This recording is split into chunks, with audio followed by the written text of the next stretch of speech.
Today, I have two fantastic writers with me who authored the book How to Write Romantic Comedy, Jane Lovering and Jeevani Charika, who also writes under the name Rhoda S. Baxter. And they're also both shortlisted and award-winning writers in their individual careers, so doubly brilliant to cover this subject, writing romantic comedy. But before we dive in, Jane and Jeev, is there anything you'd love people to know about you and your work? I won the Contemporary Romance Novel of the Year this year with my book, Cottage Full of Secrets. And also I've got an Eastern Terrier who is, as we speak, trying to tunnel through the kitchen to prepare to get to me. So very strange noises off. It's just the dog. I'm not committing any kind of murder. Okay. I'm under the dog because she's bloody in my head. Oh, that's good to know. And congratulations. That's quite the achievement. Thank you. And for having such a remarkable dog who's desperate to get to you. And how about you, Jeev? So I write under two pen names. Jeevani is my real name. So everybody usually calls me Jeev. Yeah. And Rhoda Baxter was my pen name that I wrote under for a long time. And still kind of do. I'm also one of three people who are part of Fiction Tutors. So if anybody listening to this gets their debut contract, we have a group called Debut Author Club where people kind of help each other get over the fear and the confusion of when they're freshly published. It doesn't get any easier though anyway, does it? Not really. Yeah. No, what a great resource though. That's great to know. And I'm definitely want to come back to you having a pen name, because that will also be useful for people to, I know several other authors who are in a similar position. So useful to know some of the challenges too. Okay. But I did want to start off first of all with How to Write Romantic Comedy and its origin story, because I read a few things online about where it emerged from. But I'd love to hear directly from you if this is true. Tell me more. How did it start and why did you write onesie. it? Yeah, and I generally love eating biscuits and drinking cake and trying to avoid doing work. Well, there's that as well. Yeah. it's really the ultimate procrastination book, isn't it? We wrote it because we were supposed to be writing other things. And we're so busy procrastinating about not writing the things that we were supposed to be writing that we accidentally wrote a book in between. Pretty much. So we gave a talk, a long time ago now, about 8 or 9 years ago, called How to Write Romantic Comedy, which I presented dressed like a normal person and Jane presented dressed as a penguin. Okay. Which is all, yeah. And I mean, we were making a point. It was about the unexpected being funny. But it was like a boiling hot day and everybody's faces were melting off and Jane's just like in this full penguin outfit. But anyway, she survived, we survived, it was great. I was supposed down. It was great. It's like a walk around sauna, yeah. Okay, yeah. And then a few years later, like we gave it at a conference, at the Romantic Novelists Association conference. The next year, people were coming and talking to us about that, and then the year after as well. And so people were asking lots of questions. So we did a follow up, and like 3 or 4 years after, people were still coming up and talking about this talk. So we thought, okay, well maybe we should put it down, write it down. Yeah, write it down. So we didn't have to keep telling people and sending things over and over again. We could just say, just buy a book, leave us alone. Yes, the first talk was quite general, and the second one got really into the weeds of comedy, and we thought that might be too nerdy, but people really liked it. They did. They laughed a lot, actually. During that one. Yeah, I did think one of the audience members was going to hurt himself. He was laughing so hard. Yeah, I think we just thought, we'll write it all down because it's a good idea, and then people can go back to it, because when you've done a talk, there's not much you can refer to, so it's all written down, it's all signed and sealed, and people can dip in and out as they like. They don't have to read the whole thing cover to cover, but it's just helpful in bits, and it's quite funny, and it's got biscuits in. It has a lot of biscuits in, because biscuits are integral to the writing process, we feel. They are? Yeah. They are? Yeah. But yeah, I mean, it's only a slim book, but we did try to make sure that we stuck to the point. And we wanted it to be conversational so that you didn't feel like you were being talked at. And it does. It feels really, really conversational, which I love. Like, one of my favorite things was the advice to juxtapose your thingies. Yeah. Oh, juxtaposition thingies. Yes, I wanted to know what some of your favorite thingies to juxtapose, and how does that relate to comedy? Well, I tend to wear quite dark. My books are feature things that are quite dark. They feature disability, they'll feature mental illness. And if you juxtapose that against humour, so I mean, people are funny. Even in the darkest times, they are funny. People who suffer the worst tragedies can still laugh. Yeah. And if you have some events in your book that are very dark and you have a bit of a laugh, the laugh is suddenly funnier, the dark is suddenly darker, and you haven't had to put nearly as much effort into it as you would if you were trying to make it darker. You can just make people laugh, and then they go, "Oh, that was dark. What am I laughing at?" But they find it funnier for some reason because people are weird.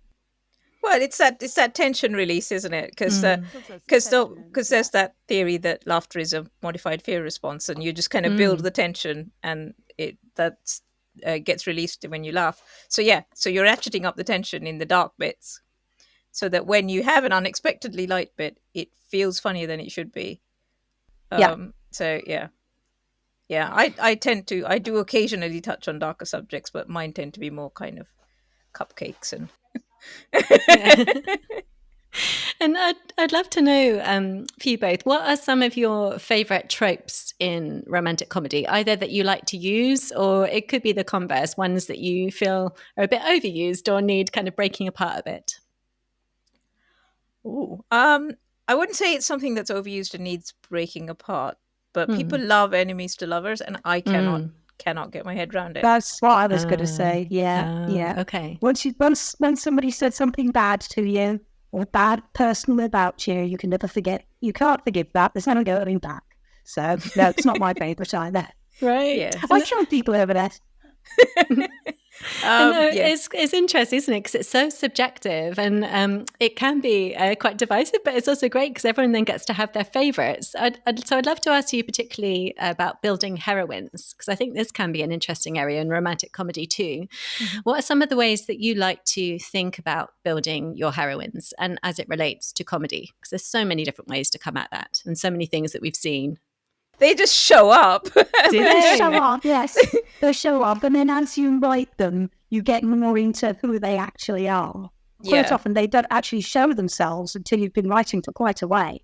And then suddenly you realise that they're not actually telling you the whole truth about themselves. And I don't tend to write funny. I don't write gags funny. No. I write observational funny, I think. So it's not about sitting down and thinking, oh, I can put a gag in here. It's about thinking how people describe things to themselves and how they think about things to themselves and putting that down. And because it tends to be quite unexpected, it makes it funny. Yeah, that totally makes sense. And did you have anything you wanted to add? I do occasionally have the odd gag, and then I usually end up having to take it out because editors object. Big family gags, particularly. Also, when I wrote the royal book, I had one line that said he came upstairs because even princes have to pee sometimes, and so they made me take it out. Oh, they were like, "Well, that's not very heroic." I was like, "Well, does he not go to the toilet?" But anyway. Oh, that's fine. I love the real side. It's great. Yeah, it's reality. That's what's so funny. Reality is much, much funnier than anything you can imagine. It really is. I think that people used to, like in the 90s, they had the clumsy heroine, and people would build a person that was a clumsy heroine. And I found that quite irritating, frankly, because, if they're clumsy for a reason, then that's great. And I have read heroines with dyspraxia and stuff like that, because those are coming out now as the genre diversifies. And that's fine. And you can do all the clumsy heroine gags, but there's a reason she's like that, and that is fine. I guess better if she makes the gags rather than people make the gags about her. Yeah. There's that kind of underlying cruelty, which is also disappearing now, which is great. Yeah. It's becoming a little bit less tropey, I think. Romance. People have read all the things to lovers, enemies to lovers. They want people to mix it up a little bit. One-legged friends to lovers. But tropes are nice because they are. I mean, the genre in itself is a comfort read. You read it, you know how it's going to end, and that is a large part of the attraction. Is that you know how this is going to pan out.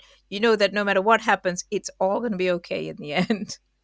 It might not be the people end up with the people you think they ought to end up with, but they are going to be happy. Yeah. However happy the ending is for the reader may disagree violently and find it really not happy at all. But for the characters, it all ends happily ever after. Yeah. Well, happily for now, anyway. But we promise the happy ending as in any romance, really. Yeah. And I wanted to ask you about endings specifically, because there is that promise, and I wondered if you have any like particular tips for then still make it really satisfying and resonant, because endings can be so tricky. Yeah. I have to rewrite mine. Go on then, Jane. I tend to finish on a twist. I quite like to finish on well, I wasn't expecting that line. And then that kind of, it doesn't tend to be about romance, it tends to be about what the whole plot of the book was about. So if you can actually finish the book by moving away from the central characters, so you know that they've got their happy ending, and then you just tweak the story a little bit. So there's something else that was running through the story, ends unexpectedly. And then you've got a good point to end on, because it makes the reader go, wow. And I think that's what you're wanting at the end of the story. The tendency with romance is to end on a, oh. But if you can end on a wow, or I wasn't expecting, no, what the hell happened there? And people are more likely to remember it as well. It becomes far more memorable fiction than if it just ends on a wedding or a baby, or any one of those particular scenes. I tend to end on a callback joke. Because my books are all standalones, but they are linked through the characters. So I want people to feel like they are part of that world, so that when they read the next book and they see the characters from the previous book, it just feels like they're visiting friends, if you see what I mean. So I tend to end up on a callback joke, because that kind of makes the reader go, oh, I am part of this joke. That's an in joke in this book. And it makes them feel more more involved. Included. Yeah. That's great. I love that. And I wanted to ask you before we forget about your pen names, because I think that's really interesting. And I know multiple writers now writing under more than one name, because there's so many different reasons too, for different reader relationships or different branding or different ways of developing a career. So I'd love to know for you, how you found that process. Anything you feel like it's really helped with, or anything that's been particularly challenging? Well, I started writing as Rhoda Baxter more than 10 years ago now. So what happened was I wrote a book, which was it was just straight down the middle, general fiction, women's fiction, if you like, because I'm a woman writing it. But the characters just happened to be Sri Lankan, and back in like 2007 or whenever it was really difficult to sell a book like that, because it wasn't about the immigrant experience, it wasn't about racism, it wasn't other enough to be literary fiction. And then there was just no other market for it. So I had some very nice rejections. The ones that go, oh yeah, you can write, but I don't know what to do with this book. Which at the time felt terrible, but now I'm looking at it going, oh, okay, that's what they were saying. So I joined the Romantic Novelists Association's New Writers Scheme, and part of that, you get feedback from somebody who's writing in the genre. And they said, you've got like a comedic voice that's trying to get out. Have you considered just writing a book for fun? So I thought, okay, yeah, sure, why not? And so I wrote this book just for fun. It was a rom-com about a white lady who goes to work in London. Straightforward rom-com stuff poured out of me. It was just really so much easier. And that book got a publishing deal about maybe a year, 2 years after, when I started sending it out. And it was with an American publisher, and they said, are you going to use a pen name? And I thought, okay. And I'm a microbiologist by training, and my bacterium was called Rhodobacter spheroides. So I thought, I'll call myself Rhoda Baxter, which was like a little joke to myself, and it's just stuck now. Yeah. But quite amusingly, somebody's dad had said to them, do you know that's a bacterium? And they were like, yeah, she knows, don't worry. Oh, that's such a fun little twist. That's great. And in the book, you do talk about marketing a little bit and how that can be different trying to market a funny book in the UK and the US markets. And I just wondered, like, with all the experience that you've had in your careers now, for anyone that feels like they're struggling a bit with marketing fiction, marketing funny books, what have you learned, do you think, that's been helpful? Just keep going. Yeah. It feels like the most soul-destroying thing in the world because it feels like you're just shouting into an empty room. But there will be people, there are people out there listening, there are people who are picking up on what you're saying. They might not be responding to you, and they might critically not be buying your book, but they are listening. And the more you get your name out there, the more you're visible, the more chance there is that, okay, they might not buy that book, but they might buy the next book because they remember your name. The only danger with writing comedy is that people want you to be funny. All of the time.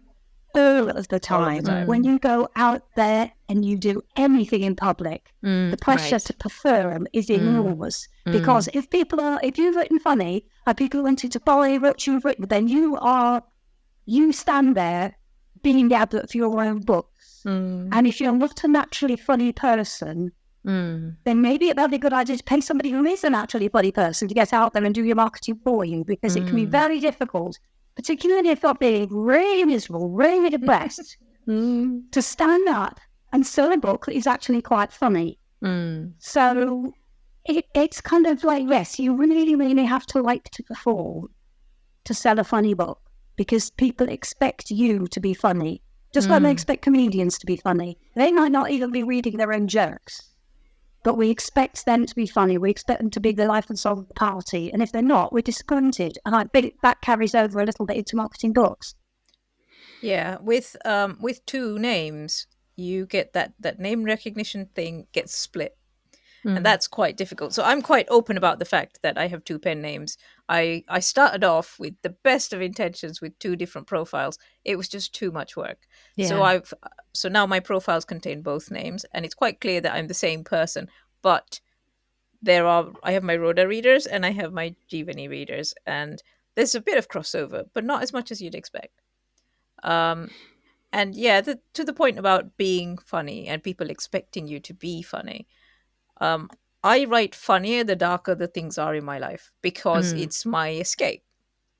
I once wrote a rom-com set in a hospice, and it was very funny, but it was funny. It was difficult to write because I wrote that, and my happy place became inextricably linked with the difficult places, if that makes sense. So so you have to kind of, as you say, present the funny face, even though you're not really feeling it at all. It's a performance, but then it is selling any kind of book. Oh, yeah. Because you're selling the book, you're not selling yourself. Yeah. You're not writing your own life story over and over and over again. So you're actually selling a product, but you have to kind of pretend to be that product. But I write really dark, and but people don't expect me to, I mean, I've got one of the Christmas novellas is about a heroine who's lost a leg in an accident. Well, nobody expects me to lose a leg, just for verisimilitude with my books. But they do expect a certain truthfulness, I suppose. So they do like you to be the person you write within a certain playing parameters, obviously.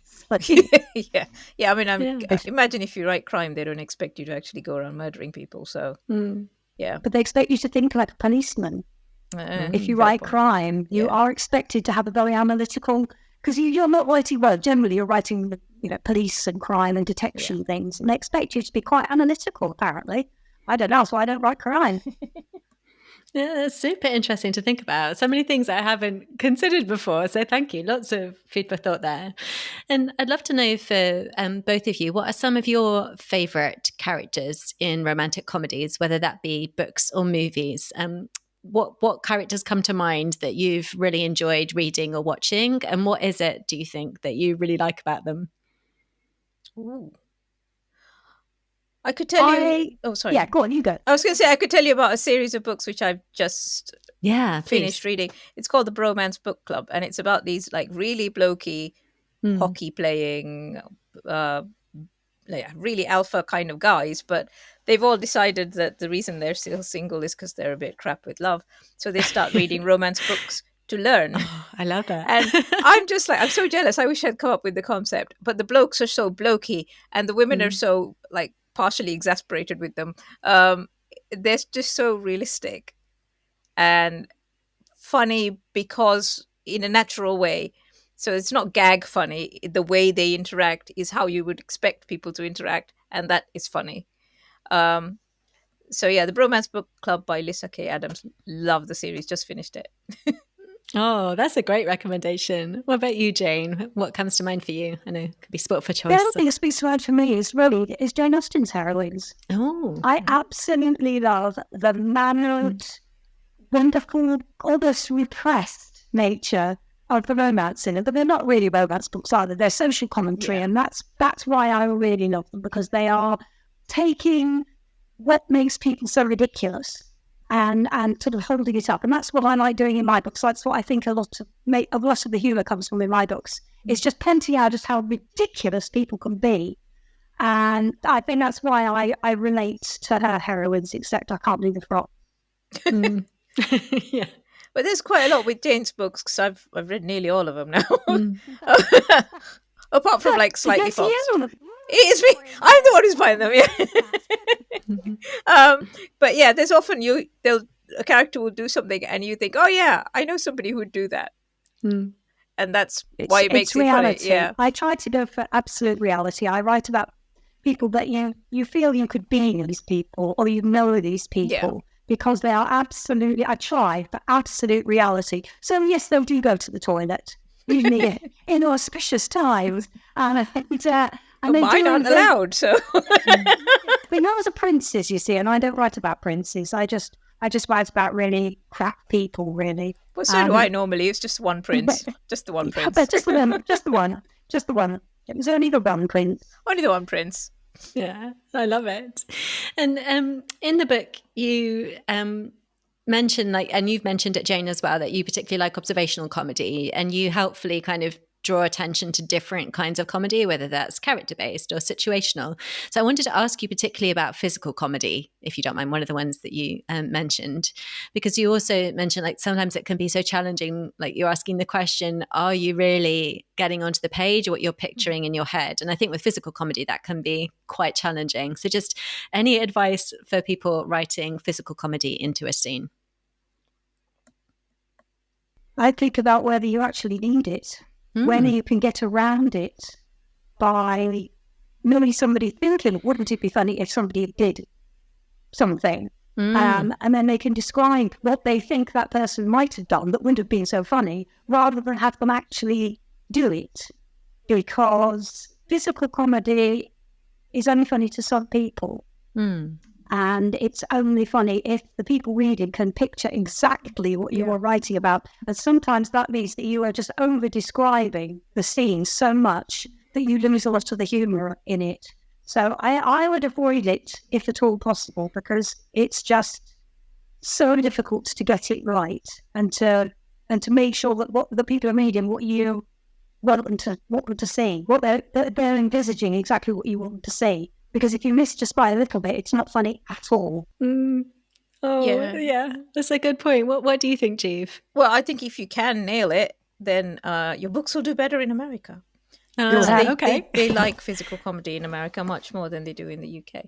I think they like it in the UK too, but I think the UK likes a subtler kind of approach. We're not all about the platforms and the filling in the mud thing. But one of the things that we point out is that humor is regional. Different things are funny in different countries, and that's quite a well-known phenomenon. So, yeah, depending on where people are when they're reading it, or where they've come from, where their sense of humor is. Our book is aimed squarely at the UK market, isn't it? We have to point that out. This is true. Yeah, we've got a lot of reviews pointing this out. So where's people going to say, but one minute ever, it doesn't work like that here. Who is this Mr. Bean? Yeah. Yes, it is very, it's quite, we're a little bit bronchial about it, really, in fact. Well, to be honest, when I was doing the sort of background stuff for it, there was nothing that was UK based for romantic comedy. It was all US based, and mostly script writing. They were made a sitcom. A lot of advice on how to write an American sitcom. Yeah. But very, very little stuff, which is why we wrote it, really, because there was a hole in the market, a gap in the market, which we have plugged quite nicely. Yeah. With biscuits, yeah. With biscuits, yes. Oh, I love it. And what are some of your own sort of personal favourite tools for making something funnier? If you think, I do want to amp this scene up a little bit, what kind of tools do you like to go to? Mine would be pen and paper and like just a brain dump. Like what would be funny here? Yeah. And you just start writing down potential funny things. And after about, like, the first few are just going to be dead predictable because that's just how brains work. But yeah, after about like 5 or 6, when you're really struggling and just going, I'll just write anything down, that's when the real funny stuff comes out. Yeah, I love that. That's super practical. What about you, Jane? What do you enjoy using? I just sit there and write beginning to end, and it all seems to work itself out. She's just got this weird magic brain, honestly. We are so completely different. We're polar opposites. We are. I just sit there and write. And if my editor says, this isn't funny, I take it out. That's it. I don't sit and go back over stuff. I just write it beginning to end. I can't plan. I can't work that way. Right. And what's your process like, Jeeve? Sounds like it's a bit different. It's just messy. Messy. So Jane will start at the beginning and just write all the way through. I write here and there and everywhere. And then I write a really messy first draft and end up just moving chunks of things around and adding bits and taking bits away. So my first drafts tend to come in about, 60,000 words. And the final book tends to be 80 to 90,000 words because by the time I've chopped and changed and filled in and gone, this doesn't make sense, I need to write this now. It makes Jane really twitchy when I talk about it. That's so cool. I just can't begin to understand how anybody can do it like that. I just start at the beginning and finish at the end. That's how it goes. That's how you write a book. But there are always many different ways of writing because they're all writers. So there's no right way, there's no wrong way. It's just that's how my brain does it. It makes an order of the story as I write it. Yeah. And I don't plot. I just sit there and write. When we do workshops, I do the plot bit. Do you? This is how the three-act story structure works. And then Jane does all the character bits and the flow bits. Yeah. Yeah, just it generally works its way. It works itself out. Because everybody will fall somewhere in that spectrum. And sometimes each book is different as well. Sometimes. So that makes a lot of sense. And slightly different subject, but in the book you mention Twitter pitch events, and you also mentioned Facebook pitch events, which I hadn't actually heard of. So for people that may not have heard of either of those or want to sort of consider them a bit more, any advice for writers or tips for how to think about those kind of events and how to make them useful?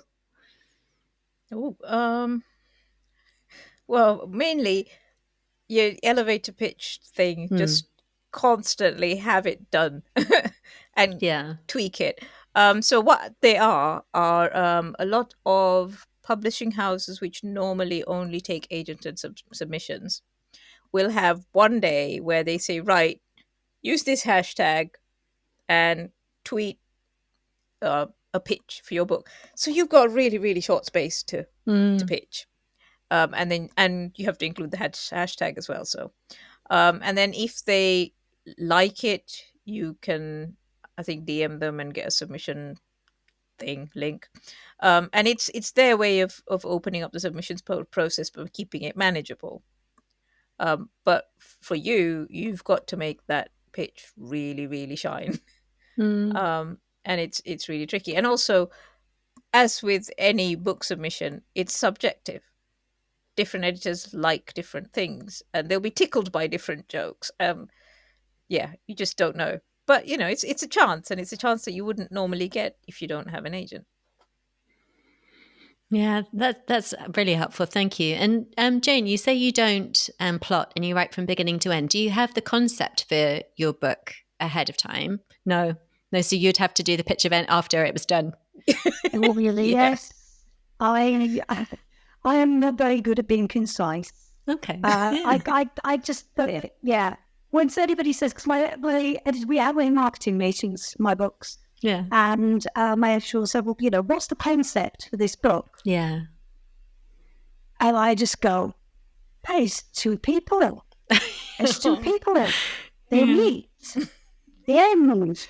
But I don't really, I can't really get with the whole marketing thing. No. I'm not very good at it. Thankfully, people don't for me. I just have people, lots and lots of people in my head all talking all the time, and I write down what they say. Yeah. And that's as far as it goes to me.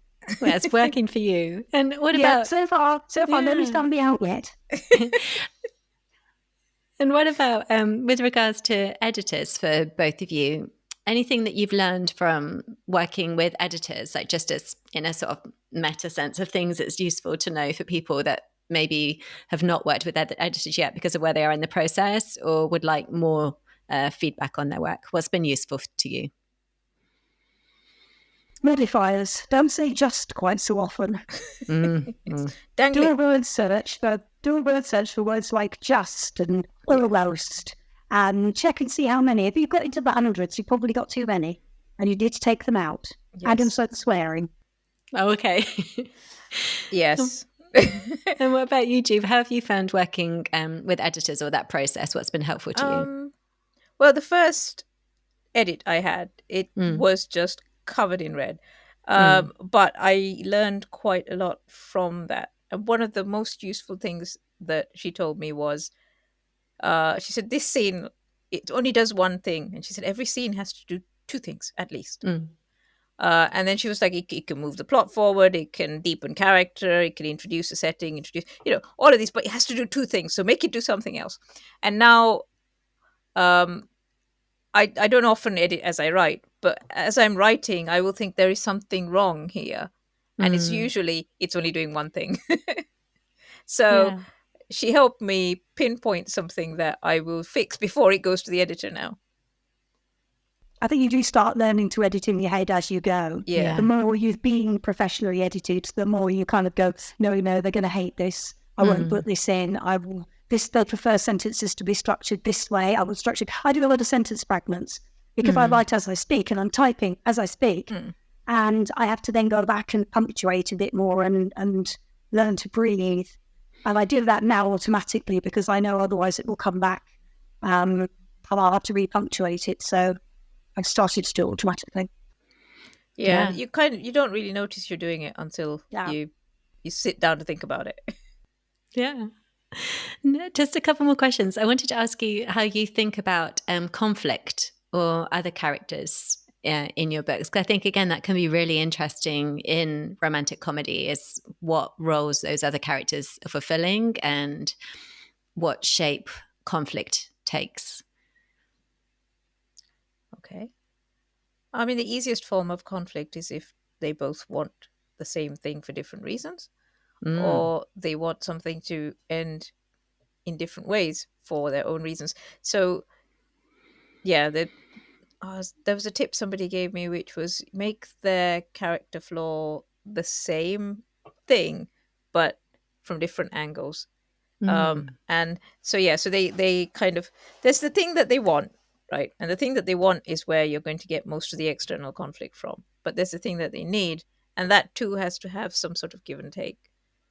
And the thing that they need, the characters don't know about until pretty much the end. I tend to write internal conflict rather than external conflict. Yeah. Usually one or other of my characters will have some big problem that they need to get over, or they need to work through, or even something that can't be worked through that they just need to learn to accommodate. And I tend to deal with a lot of it with internal monologue. It's nobody gets saved in my books. There's never a big man riding in. Nothing works like that. Life does not work like that. And it's usually just two people who are incredibly messy, incredibly flawed, and they just come together and go, yeah, I can live with your flaws and you can live with mine, so we might be a good match. Yeah. I tend to write both points of view, which means that generally as well with romance, they need to grow together. They both need to grow and change. But because I have both points of view, you need to have character arcs for both of them, and they need to meet somewhere. Yeah. I tend to write just first person. So, but I do try to get over the other person's point of view through what they say. There's a lot of dialogue in my books. Pages and pages. It's all these people in your head talking. That's great. Thank you. So, and it's lovely that you both have these different approaches and can share like advice that will work for different brains and different people. I love it. It's super helpful. And so what would be any parting advice for people who would like to bring a little bit more humor into their fiction, whatever genre they're writing in, do you think? There's one little thing they could try. Well, just try it. Just have a go. Yeah. Because everybody has... Yeah, they've done a workshop on it, haven't we? Yeah. How to bring humour into whatever you're writing. It doesn't matter what genre. It doesn't have to be funny all the way through. Yeah. But I always say that if you make your readers laugh, they will follow you anywhere. So if you put a couple of laughs in, even if it's a, serial killer, murderer thing, if there's just a couple of laughs, people will follow the character because they become more human. Because they are funny. Yeah, because humans are messy and funny. And also, if you're not expecting a laugh and you get one, that's quite nice. Yeah. I mean, it's even the most surprising books to make you laugh. They just got somebody doing something, or they make an observation, and you think, "Hang on a minute, this book isn't the dull, dry, dreary read I expected it to be. It's got funny bits in it." And you just have no harmony towards the whole thing, towards the characters, towards the book, towards the author, hopefully. Yeah, and sort of as Neil Gaiman and Terry Pratchett say, funny is not the opposite of serious. No, it's not. So. No. That's a great way to put it. Yeah, I totally agree with that. Yeah. Wonderful. That's a lovely place to end. So before we go, where should people go to find out more about you and your work? And I will put like full details in the show notes as well. But where should they start off trying to find you? Well, I'm JeevaniCharika.com or rhodabaxter.com, and they refer to each other. And I think the voice in the How to Write Romantic Comedy book, that is us, basically. Yeah. It is. Yeah.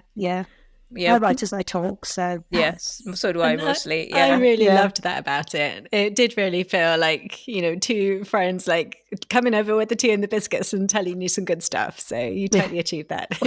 we meet quite often because we both live in the north. Jane is even further north than me. And we meet quite often, and there's always tea and biscuits and cake. And I think this book mainly got written so that we had an excuse to meet for tea and cake. I'd procrastinate about the things we were supposed to be doing, yes. Yeah. Great. Yeah. And Jane, where should people go to find out more about you and your work? Well, should they be that way minded, they could just Google me because my books are all on Amazon. Yep. They're all on Audible. Yes. They just Google me or, come down, knock on the door. I've always got biscuits. The kettle's always on. Amazing. Okay, well, gauntlet throw down, listeners and viewers.